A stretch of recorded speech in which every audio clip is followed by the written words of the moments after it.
Assalamualaikum dan selamat sejahtera kepada semua. Berikut merupakan pentaksiran akhir semester 2 sesi 2020-2021 tugasan 1 iaitu tugasan individu bagi kursus PPL 1013 Perundangan dalam Keusahawanan. Tajuk yang akan saya bentangkan pada hari ini ialah mengenai isu-isu kecuaian iaitu Undang-Undang TOT dalam bidang yang berkaitan dengan tingkah laku profesional dan implikasi terhadap perniagaan. Nama pensyarah ialah Dr. Rosfiza binti Mat Taib dan dibentangkan oleh saya, Saripah Aida binti Irsyad dengan nombor matrik E2019102469. Pertama, model kitara refleksi gig 1988. Model kitara refleksi gig 1988. Amalan refleksi mengikut model refleksi gig 1988 adalah seperti berikut. Pertama, deskriptif atau renung kembali. Kedua, perasaan. Ketiga, penilaian. Keempat, analisis. Kelima, kesimpulan atau konklusi. Dan yang terakhir, pelan tindakan. Kedua, saya akan menerangkan sedikit mengenai pengenalan kepada Undang-Undang TOT. Pengenalan Undang-Undang TOT.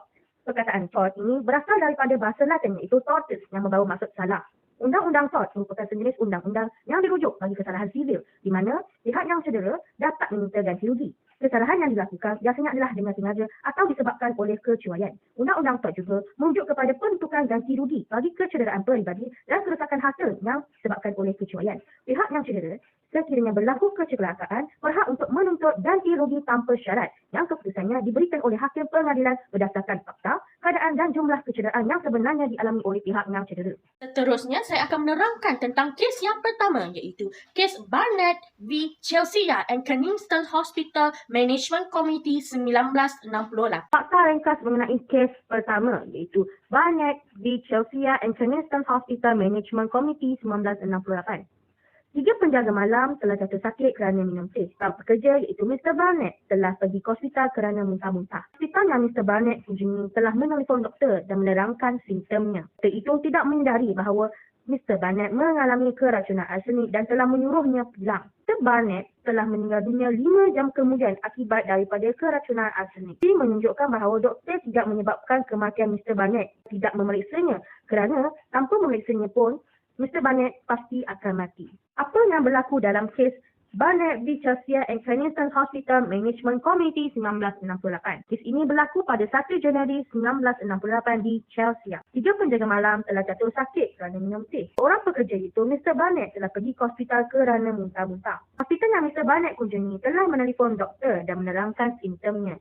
Doktor tidak menyedari bahawa Mr. Barnett sebenarnya mengalami keracunan arsenik dan telah menyuruhnya untuk pulang. Mr. Barnett telah meninggal dunia 5 jam kemudian akibat daripada keracunan arsenik. Ini menunjukkan bahawa doktor itu tidak menyebabkan kematian Mr. Barnett dengan tidak memeriksanya. Kerana walaupun tidak memeriksanya, Mr. Barnett pasti akan mati akibat daripada keracunan arsenik itu. Keputusan mahkamah. Mahkamah berpuas hati walaupun terdakwa telah menjalankan tugas menjaga pesakit dan memasukkan si mati ke hospital mereka, dia masih akan mati kerana keracunan arsenik 5 jam telah dimasukkan dan oleh itu, dia tidak mengalami kerugian akibat pelanggaran tugas yang diadukan. Mahkamah telah membezakan antara jabatan rawatan yang menutup pintunya dan mengatakan bahawa tidak ada pesakit yang dapat diterima. Dalam hal ini, dengan kesimpulan dia menganggap tidak ada kewajipan penjagaan dan kes di hadapannya di mana Mr. Barnett yang telah mengambil racun itu telah memasuki hospital dan diberikan nasihat yang keliru di mana tugas penjagaan itu sebenarnya wujud atau timbul. Akan tetapi, Mr. Barnett itu pasti akan mati akibat daripada keracunan arsenik walaupun jabatan rawatan telah merawatnya dengan betul. Kecuali hospital sebenarnya bukanlah elemen yang diperlukan dalam keadaan yang menyebabkan kematian Mr. Barnett. Maka tidak ada ganti rugi yang perlu dibayar. Perasaan saya berasa sangat takut dan cemas apabila terbayangkan tindakan doktor yang seolah-olah sambil lewa dalam menjalankan tugasnya merawat pesakit. Saya berasa lega apabila pihak mahkamah membuat keputusan yang adil dan tidak menyalahkan doktor-doktor yang bertugas kerana mereka sudah melaksanakan tanggungjawab mereka walaupun terdapatnya kecuaian dalam tugasan mereka. Bagi saya adalah tidak ada sekiranya doktor-doktor ini disalahkan atas kematian pesakit yang memang tidak dapat dielakkan lagi. Prinsip ILAC dalam kes ini. Isu kecuaian pihak doktor dalam merawat pesakit di mana doktor menyuruh pesakit untuk pulang ke rumah tanpa memeriksa pesakit terlebih dahulu sehingga menyebabkan keracunan arsenik yang dialami oleh pesakit tidak dapat dikesan oleh doktor. L. Legal. atau pembentukan undang-undang. Statut jawatankuasa The House of Lords yang menentukan syarat yang perlu dipatuhi bagi elemen duty of care untuk sesetengah kes. Aplikasi. Kes ini telah diaplikasikan dalam kes Gregg vs. Scott tahun 2005 di mana situasinya ialah seorang pesakit berjumpa doktor dan mengadu terdapat bonjolan di bawah lengannya. Doktor gagal mendiagnosis barah. Sudah 9 bulan sebelum rawatan itu dimulakan. Pihak perantis telah menuntut ganti rugi kerana pengurangan prospek kelangsungan hidup bebas penyakitnya.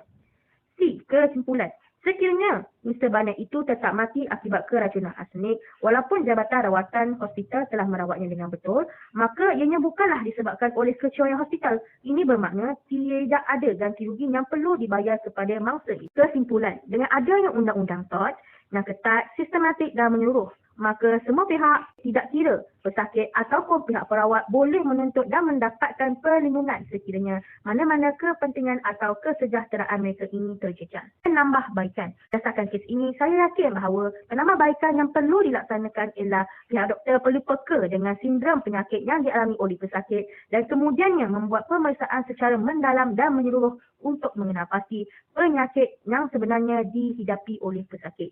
Ini sekali saya akan menerangkan tentang kes yang kedua iaitu kes Alcott v Chief Constables of South Yorkshire. Fakta ringkas mengenai kes kedua iaitu kes Alcott vs Chief Constables of South Yorkshire. Ini berlaku di Stadium Bola Sepak Hillsborough di Sheffield pada perlawanan separuh akhir Piala FA di antara Liverpool dan Nottingham Forest pada tahun 1991. Adegan tersebut dilaksanakan secara langsung di televisyen dan juga diulang pada siaran berita. Polis Yorkshire Selatan telah bertanggungjawab untuk mengawal kemasukan orang ramai dalam perlawanan bola sepak. Polis Yorkshire Selatan cuai dalam mengawal jumlah penonton yang terlalu banyak sehingga mencecah ke hujung stadium atau lapping line yang mengakibatkan kepada kemalangan maut di mana seramai 95 orang terbunuh dan lebih daripada 400 orang cedera secara fizikal. Apa yang berlaku dalam kes Alcott vs Chief Constables of South Yorkshire. Kes ini berlaku di Stadium Bola Sepak Hillsborough di Sheffield pada perlawanan separuh akhir Piala FA antara Liverpool dan Nottingham Forest pada tahun 1991. Kes ini juga digelar sebagai Hillsborough Disaster. Adegan yang berlaku dalam kes ini disiarkan secara langsung di televisyen dan juga diulang pada siaran berita. Bahkan, masyarakat pada masa ini juga masih meniaki peristiwa hitam itu. Yorkshire Selatan telah bertanggungjawab untuk kawalan orang ramai pada perlawanan bola sepak dan mereka telah cuai dalam mengawal jumlah penonton yang datang masuk ke dalam stadium bola sepak Hillsborough. Jumlah penonton yang terlalu banyak hingga mencecah ke hujung stadium atau lapping line telah mengakibatkan berlakunya kes ini. Kes ini telah menyebabkan berlakunya kemalangan maut di mana seramai 95 orang terbunuh dan lebih daripada 400 orang yang tercedera secara fizikal. Dalam kes itu, terdapat sebanyak 16 tuntutan yang telah dikemukakan terhadap defendant kerana kejutan saraf yang mengakibatkan kepada kecederaan psikiatri. Semasa perbicaraan, sebanyak 10 tuntutan berjaya. Defendant telah membuat rayuan terhadap penemuan 9 pihak dan pihak yang tidak berjaya membuat rayuan. Mahkamah rayuan menemui defendant dalam semua tuntutan tersebut. 10 rayuan diajukan kepada The House of Lords. Ini termasuklah tuntutan yang dibuat oleh saudara, saudari, ibu bapa, adik-beradik, atuk nenek dan tunangan. 2 daripada pihak yang menuntut telah menyaksikan kejadian secara langsung di stadium tetapi di kawasan yang berbeza. Ada yang melihat peristiwa itu berlangsung di televisyen dan ada yang mendengar peristiwa itu dengan cara lain. Beberapa pihak telah mengenal pasti mangsa melalui pengecaman mayat di bilik mayat sementara. Pihak-pihak yang membuat tuntutan ini sebenarnya menuntut kerana mereka ini dikatakan melalui kejutan saraf akibat daripada tontonan kes ini. Keputusan mahkamah, rayuan telah ditolak. The House of Lords berpendapat bahawa dalam kes kejutan saraf semata-mata yang disebabkan oleh kecuaian, perbezaan mestilah dilakukan di antara mangsa primer dan sekunder. Mangsa utama atau mangsa primer adalah individu atau orang yang hadir di acara tersebut sebagai peserta dan oleh itu akan dikenakan tugas penjagaan oleh defendant. Maka, jika berlakunya kejutan saraf yang dapat diramalkan kepada mangsa primer, rayuan akan diterima. Sebaliknya, mangsa sekunder hanya akan berjaya sekiranya mereka berada dalam kriteria tertentu seperti yang dinyatakan di bawah. Yang pertama, ikatan cinta dan kasih sayang yang erat kepada mangsa utama. Yang kedua, penghayatan acara dengan panca indera sendiri. Ini merujuk kepada mereka yang menyaksikan kejadian itu secara langsung depan mata mereka di lokasi kejadian.